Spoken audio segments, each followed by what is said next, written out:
Greetings and welcome to our weekly educational rounds here at Sinclair, and holistic integrative psychiatric facility where we treat people, we do not treat diagnoses.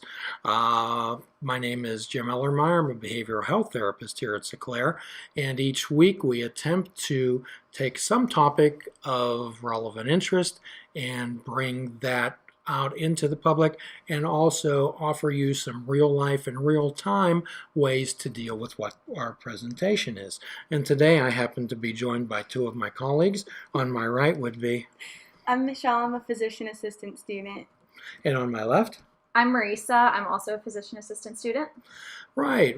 And today what we're going to be talking about is time management.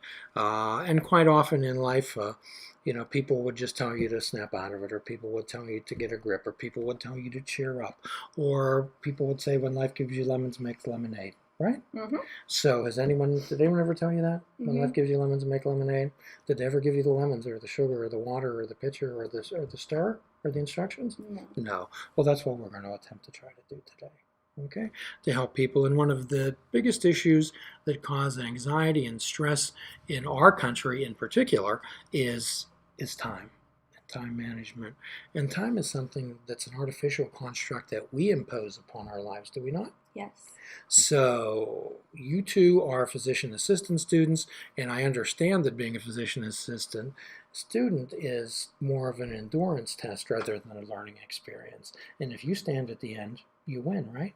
Yeah. And you're just about ready to win. We'll see. So tell the audience, tell us a little bit about what it's like briefly to be in that world.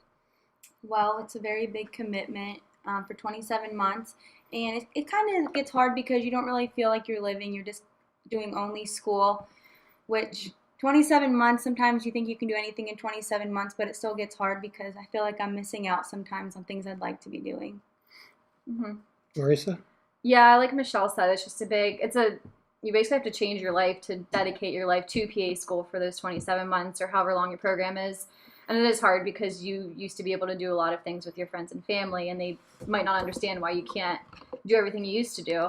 And it gets stressful trying to balance like personal life and school and trying to figure that all out. But sometimes you just have to step back and realize that it's only going to be a short 2 years, and you just have to suck it up. And we're thankful for being in PA school. So. Well, sure. So and right now you're talking about time, is that correct? Mm-hmm. So quite often you know that one of my favorite questions is what time is it? Right now.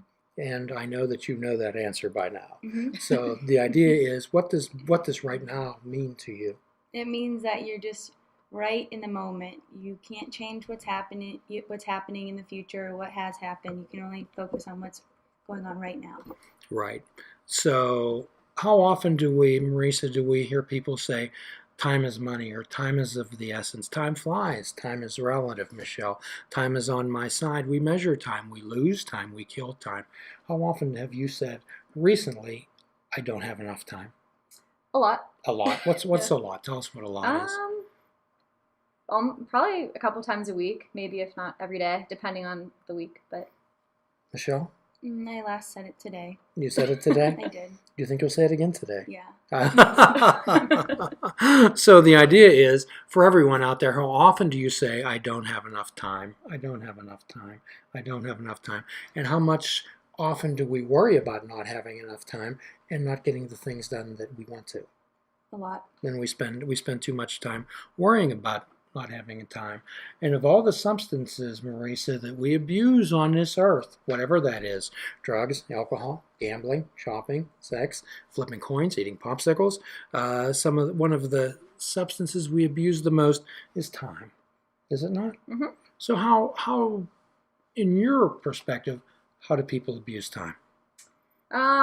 Maybe just not using all of their time wisely. Maybe just putting things off and saying that you have time to do that later, and then that time is now and you haven't done it. I'm sure. Yourself?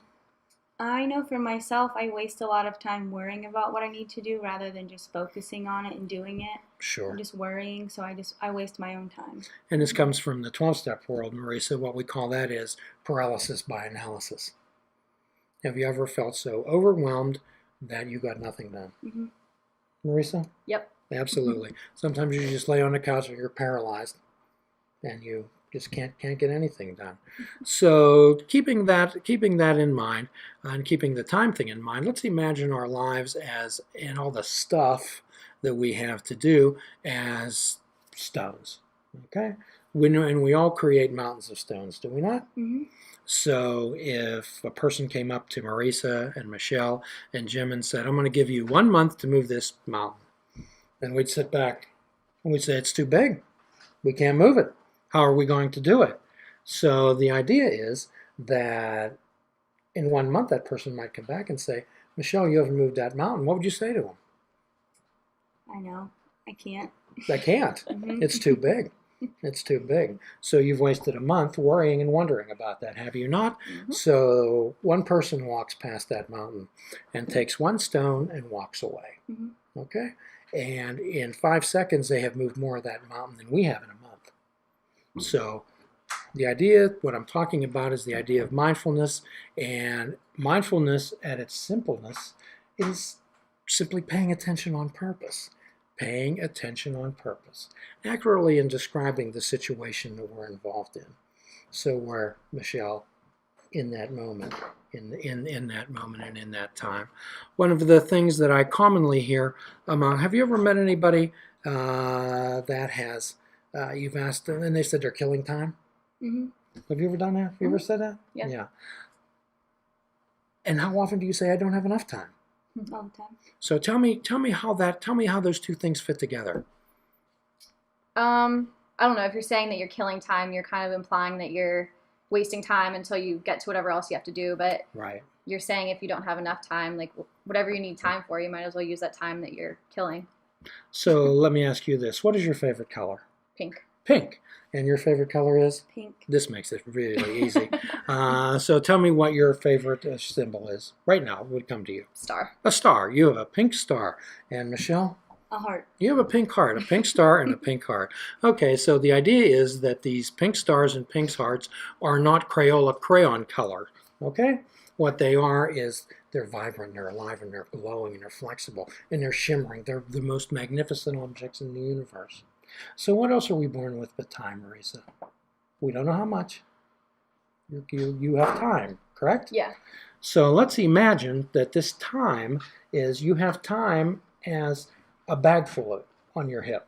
A bag full of it on your hip. You have these magnificent, irreplaceable blue pink hearts. Okay? You have these magnificent, irreplaceable pink stars. So have you ever thought of every time that you do something, every time you have a thought, every time you have a behavior, you're reaching in that pocket and you're pulling out and you're spending those irreplaceable objects that are only yours. Are you not? Mm-hmm. You're spending them. How often do people think of that? And there are no refunds. There are no refunds, even if you have a receipt. And it's not Walmart. They won't give you a gift card. So my thought is how can we be a bit more mindful about spending that currency? And I'm asking everyone out there to pick your favorite color, pick your favorite symbol, and imagine that is your time, and time is currency. So it's really and truly not time we lack, it's focus. Mm-hmm. Okay, focus. And focus, again, is about mindfulness, paying attention on purpose, dealing with what's right in front of us. So for everyone's mantra for the rest of the day, I'm asking them to say, I am right here, and it is right now. And be right where you are, and be right now. Be right now. And as always, at the end of every podcast, we give a free prescription, which would be fruits, nuts, and vegetables, unplug your television, and perhaps take up fishing, correct? Mm-hmm. And for a truly mindful experience, we fish without bait.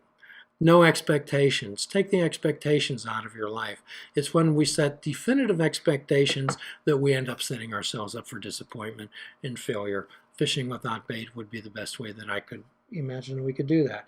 And Marissa is going to take us out, tell you how you can reach us for comments, questions, and the rest of the content we have here at Sinclair. To continue the conversation, please like us on Facebook or follow us on Twitter under Sinclair Life. You can also find this and other grand rounds on youtube.com/Sinclair video, and find audio versions on iTunes, Stitcher, Spreaker, and iHeartRadio. And please visit www.sinclair.com for more about us and other articles on our great blog. Your assignment for the rest of the day is to be good to yourself. And I believe you'll find that when you're good to yourself, it's amazing how much better other people feel. Take care until the next time.